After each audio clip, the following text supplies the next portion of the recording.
জীবনে যতবার যত ভুল করেছি সে ভুলের স্বীকারোক্তি আমি নির্দ্বিধায় দিয়েছি বিনয়ের সাথে।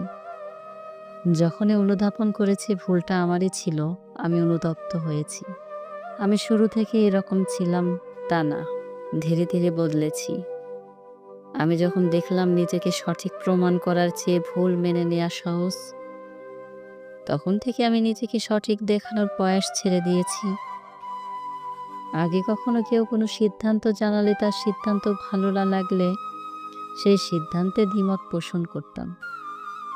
এখন মানুষের সিদ্ধান্তের বিপরীতে আমি সবসময় একটা কথাই বলি, আপনি যা ভালো মনে করেন। ইদানিং স্পষ্ট থাকতেই পছন্দ করি, সবকিছুর সাথে পানির মতো মিশে যাওয়ার চেষ্টা করছি। কোনো আপত্তি নেই, কোনো অসুবিধা নেই, যেভাবে সবাই চায়, যা সবাই চায়, আমি শুধু চুপচাপ সবকিছুর সাথে মানিয়ে নিতে চাচ্ছি।